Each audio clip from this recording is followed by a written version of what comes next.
عطيوهم اخويا البطوله وهنيونا. عطيوهم البطوله درك. انا نطالب الاتحاد الافريقي عطيوهم اخويا البطوله. خلي الناس تما راحت خويا تصرف في صوارتها، الناس لهنا اللي خدام اللي يقرا ماناش قاعدين اخويا. مدوا لهم البطوله كي عاد هذه ماشي ضربه جزاء اخويا. وش حاب الاولى تاع مرابط الماتش لدور المجموعات قلنا معليش دور المجموعات وعادي. وصلوا درك الخروج المغلوب خويا زيد تربح بيناتي، هذه عيب. انا بالنسبه لي وهذا رايي الشخصي اعتبره انا عيب صاحبي. عيب. وعفسه ماهيش زعما ماناش مخلوعين ولا. عفسه متوقعه ووضحت من دور المجموعات.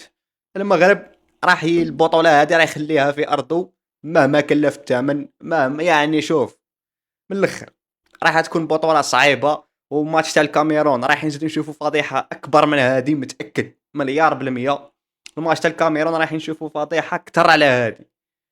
كل ما يطلع المستوى كل ما زيد تكبر الفضيحه. هذه هي. نتمنى التوفيق للمنتخب تاعنا ضد الكونغو ان شاء الله. يعني تكون مباراه كرويه ما ندخلوا فيها لا تحكيم لا كولاسه لا امورات هذوك، وهذا ما كان.